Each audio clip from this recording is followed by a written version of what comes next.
All right, Councilmember Isaiah Thomas, thank you so much for being with us. Thank you for having me. I appreciate it. It's always a pleasure to join you and talk a little politics. Great. So the first thing I'd like to talk to you about, we had a very busy council session, especially at the end there, and council passed some tax cuts to the wage tax and the BERT tax. Can you tell us, your rationale for supporting those tax decreases and what you think the benefit to the city will be? Sure. So I think two different reasons for supporting each of the taxes. I think wage first and foremost. When we looked at the pandemic and we looked at the impact that the pandemic had financially on the city of Philadelphia, if you didn't believe it before, that was the evidence that showed that we rely way too much on our wage tax. When you think about the big cities all across the country and the type of hit they took during the pandemic, the only city to lose more revenue than the city of Philadelphia was Detroit. And so as folks who are responsible for passing and balancing a good budget, responsible for thinking about the fiscal viability of the city, I thought it was important that we move in a direction, especially as we see real estate assessments going up, that we move in a direction when we get the opportunity to rely as little on our wage tax as we possibly can. I'm not saying that revenue isn't important and is needed. We need as much revenue as we can as the city of Philadelphia, but at the same time, that specific experience as it relates to governing during the pandemic and watching the impact of relying so much on the wage tax could have on us, I thought that was important, and I thought it was something that we needed to do. So I was happy to be a part and to help lead that fight. When it comes to the BERT tax, I think that's a totally different conversation.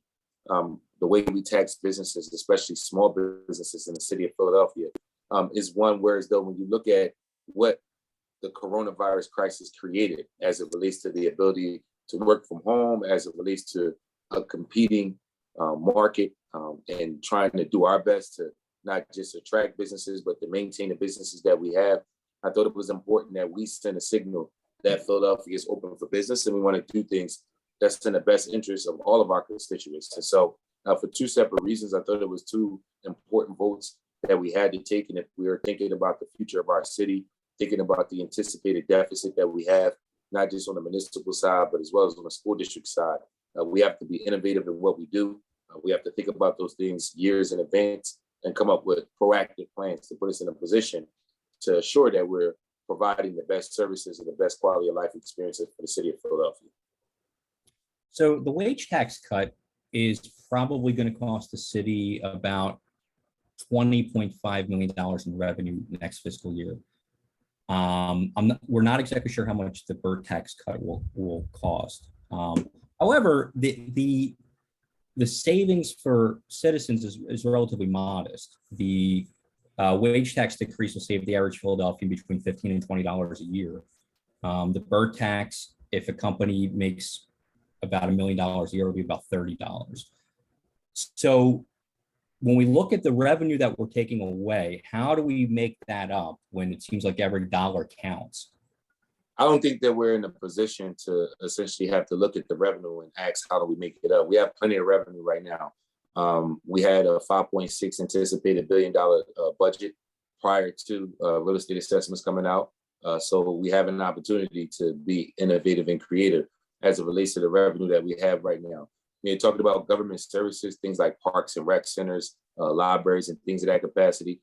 It takes those departments years to staff up to the point that we want them to be. So when we're fighting for rec centers to be open on weekends, which is something that was a huge priority to me, there's only but so much money we can give them in Class 100. One of the issues that we have is the Great Resignation. The city of Philadelphia is suffering from that as well too. So when we look at Class 100 spending, not only are we going to have revenue left as we close out this fiscal year and move into the fall, we'll have revenue left, but we will also we'll have revenue left in Class 100. But a lot of our estimates as it relates to anticipated revenue for the final quarters of this year are pretty conservative. So we are pretty optimistic that we will be able to do even more things this fall with some transfer ordinances. And we're confident that we can be able to survive the tax cuts that we recommended without necessarily putting us in a position to have to worry about the revenue being made up.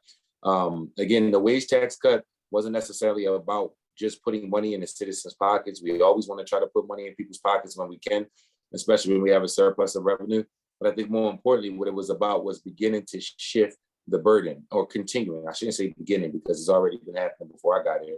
Continuing to shift the burden as it relates to our reliance on the wage tax, to rely on other taxes besides something that can easily move to the county or to the other side of the Commonwealth and to Jersey or Delaware.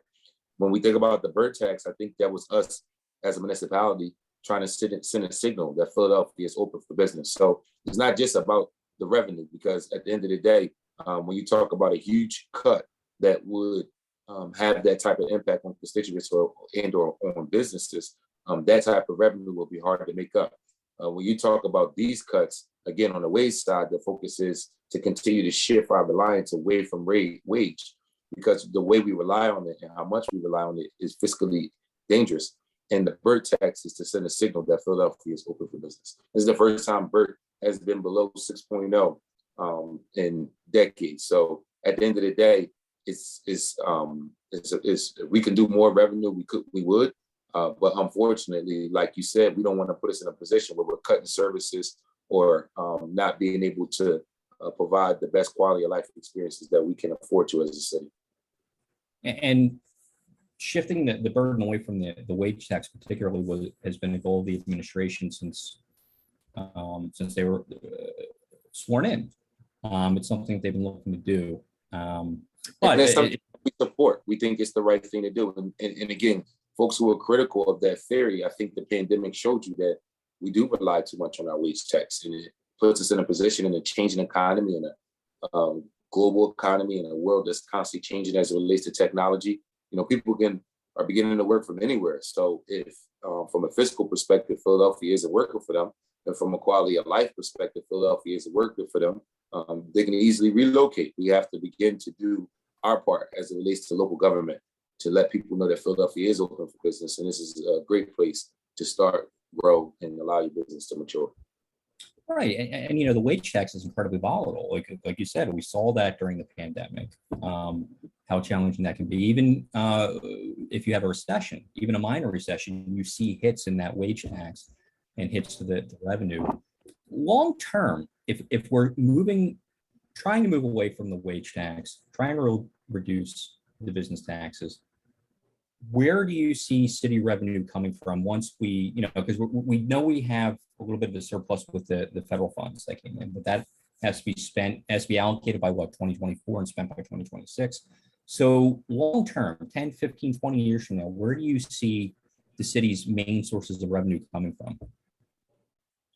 I think that we are going to see a combination of real estate taxes. We will continue to rely on the wage tax. We'll always have businesses paying bird tax, but we also have a number of other different taxes that we have, from use of occupancy to transfer taxes. Like, those things are going to stay in place. We're not saying that we want to get rid of all of the taxes. We're saying that the balance and the structure that we have right now is not necessarily ideal. It's not fiscally responsible.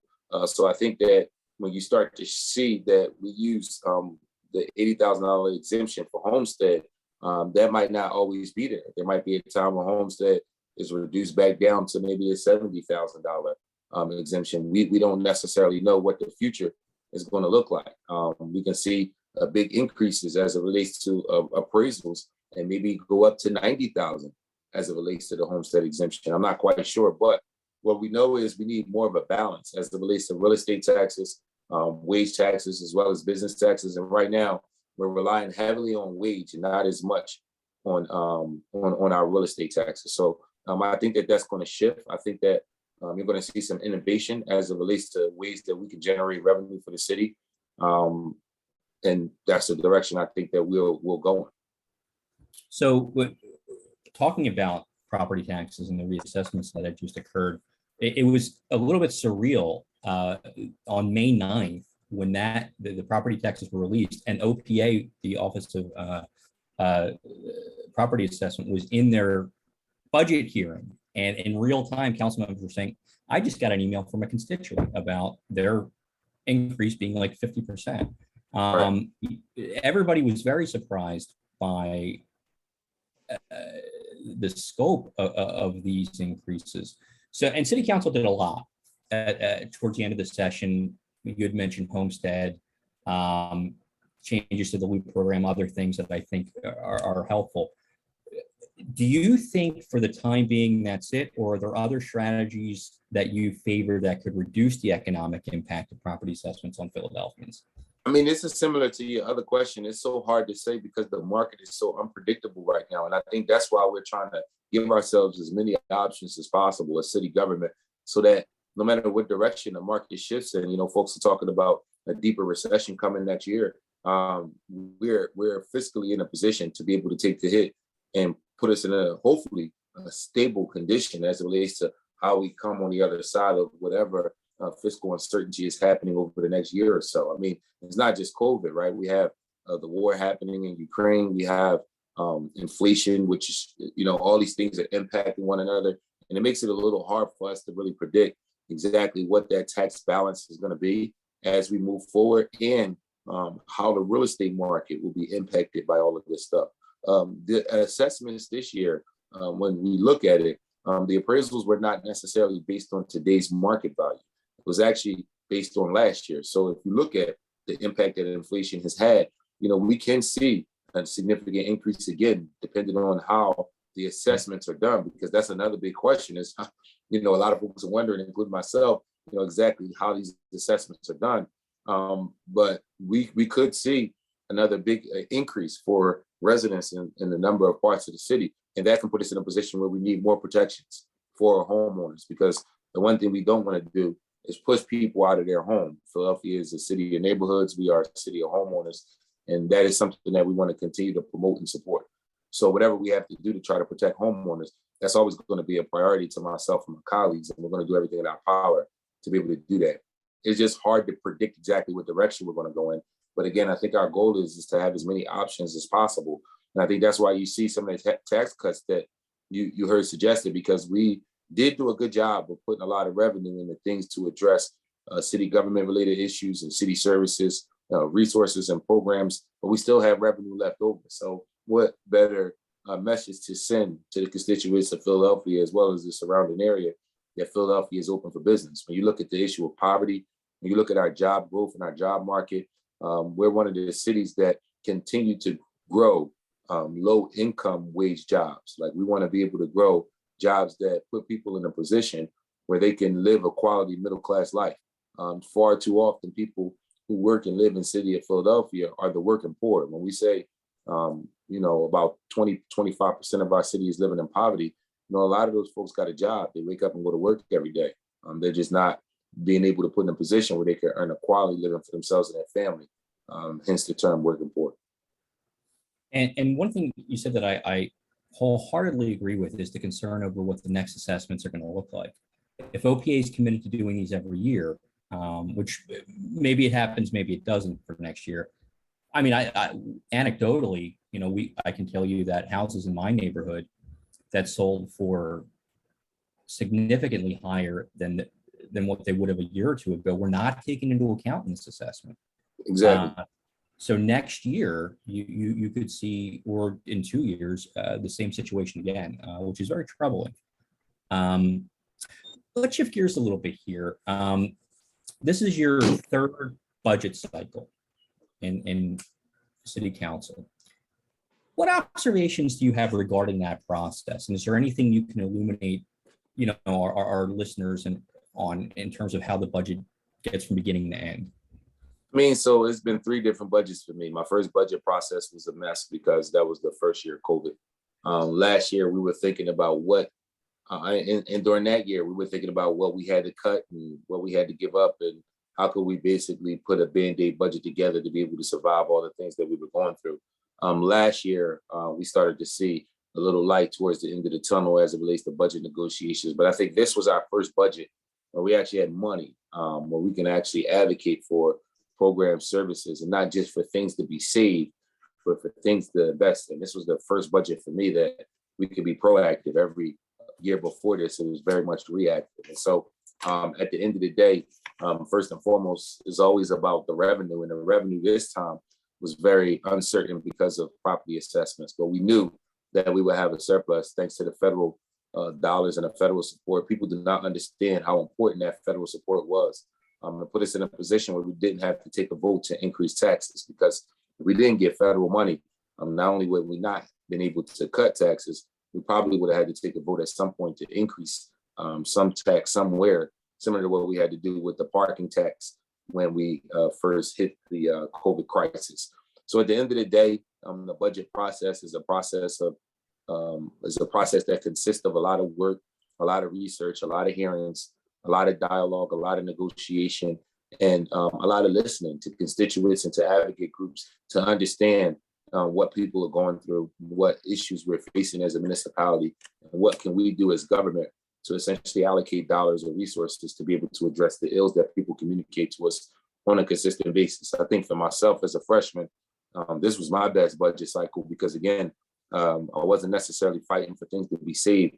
I was fighting for investments, and we were able to get a lot of wins, whether it was investing in democracy as it relates to what we did with the city commissioner's office and increasing their funding, investing in our children, whether it be programs, parks, rec centers, or St. Christopher Hospital, as well as investing in constituents across the city as it relates to some of the things we were able to do around taxes, some of the things we were able to do to protect homeowners, and some of the things that we were able to do to provide better government services. So at the end of the day, I'm very proud of what we were able to accomplish, but I recognize that we still have a lot more work to do as it relates to everyday issues citizens of Philadelphia are facing, whether it's gun violence or other criminal activity, as well as the future of our city, thinking about our pension fund, the deficit that we're going to, that we anticipate when federal dollars run out, as well as issues related to our schools, infrastructure dollars for our schools,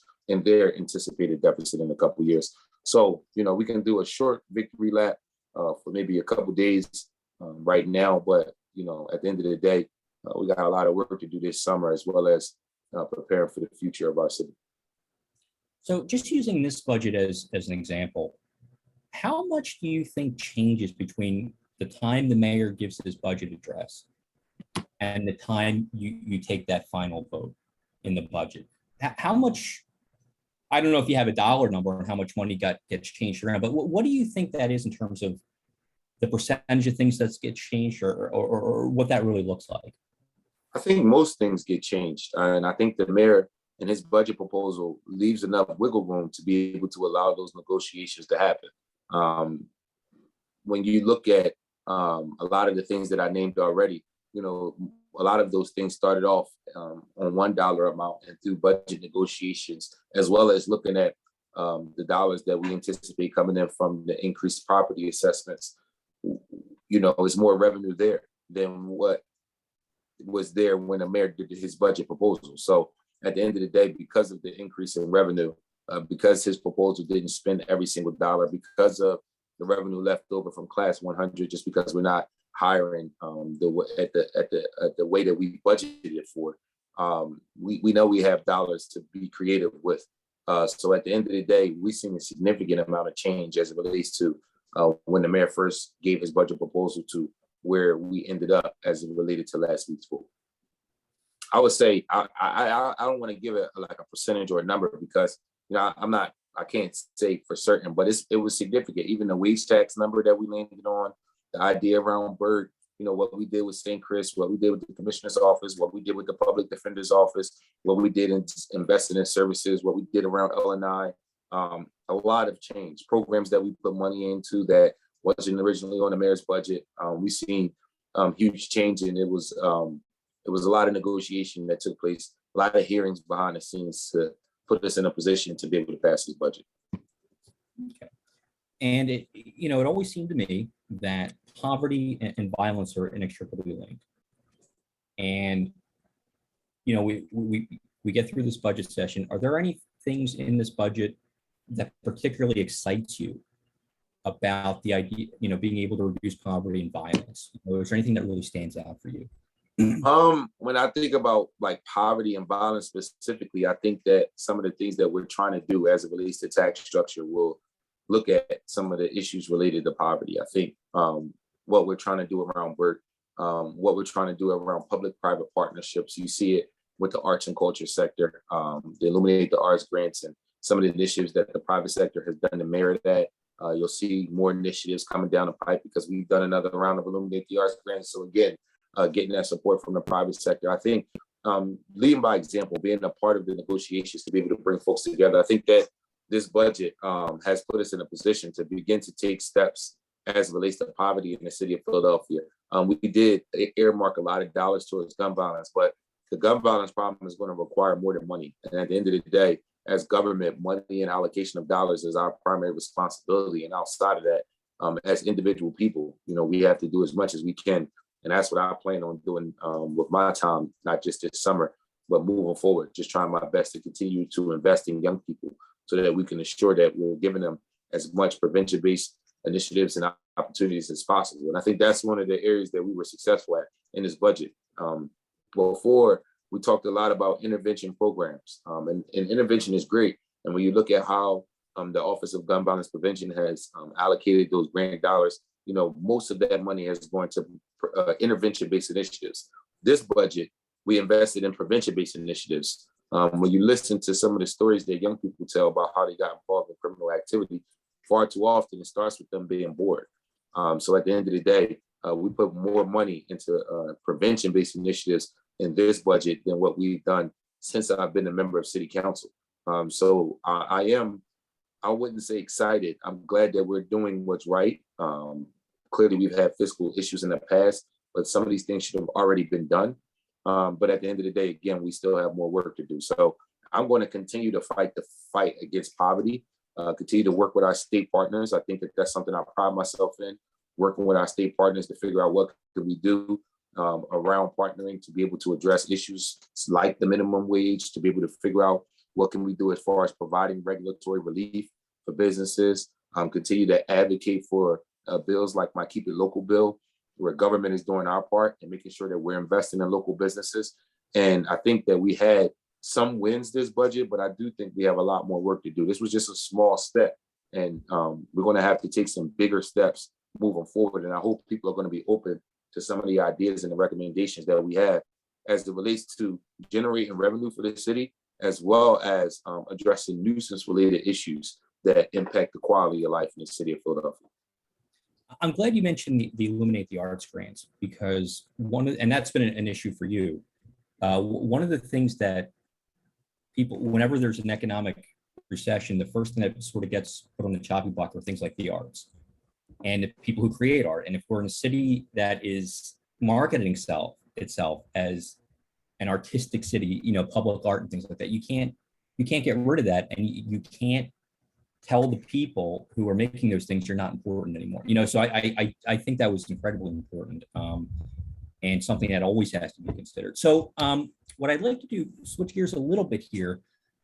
This is not necessarily in City Council's purview, but the Supreme Court has made some, to put it politely, controversial rulings, including one today, particularly concerning abortion and gun ownership. What are your reactions to some of these things we're seeing coming out of the Supreme Court?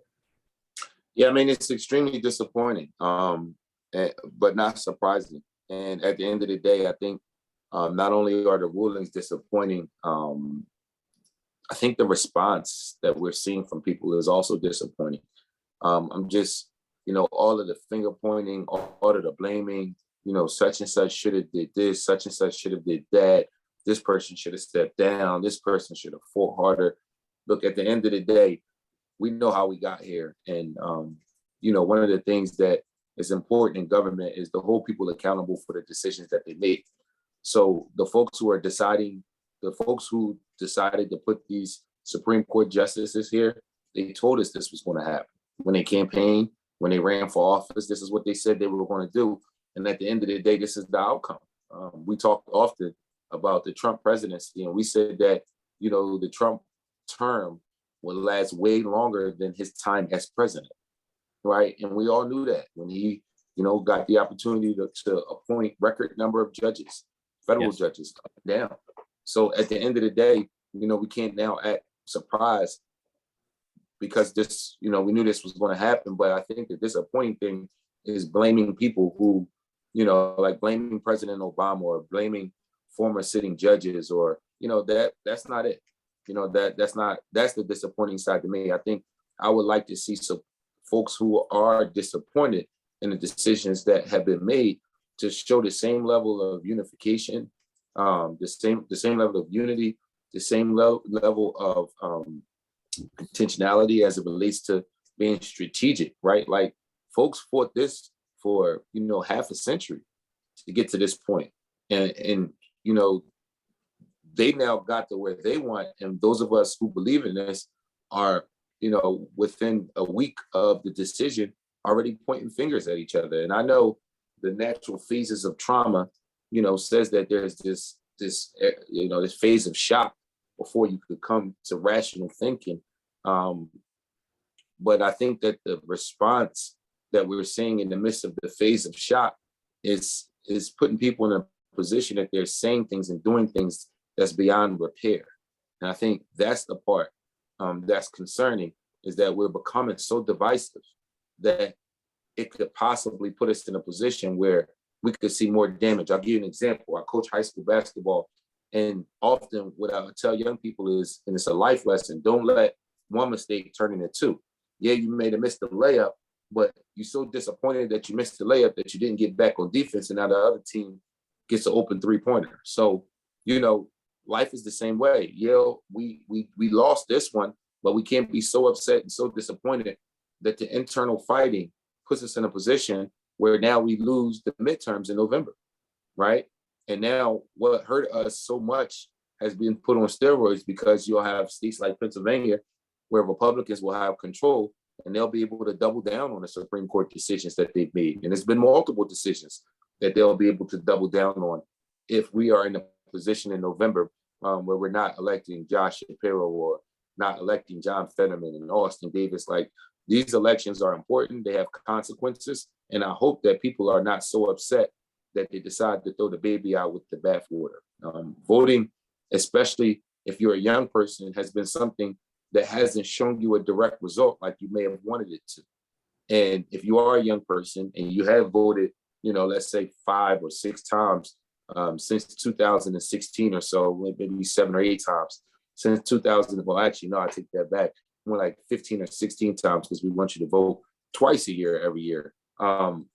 You voted, in all these elections, and you look up and you feel like things are worse now, today, than what they were when you started voting.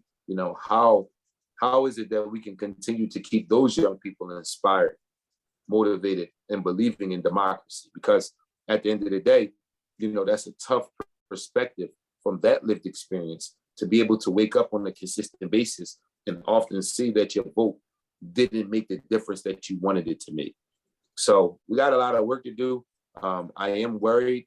The decisions, they are harmful, they're painful, they're alarming, and they're creating a backlash that, to me, is concerning. But I'm prepared to organize and try my best to lead.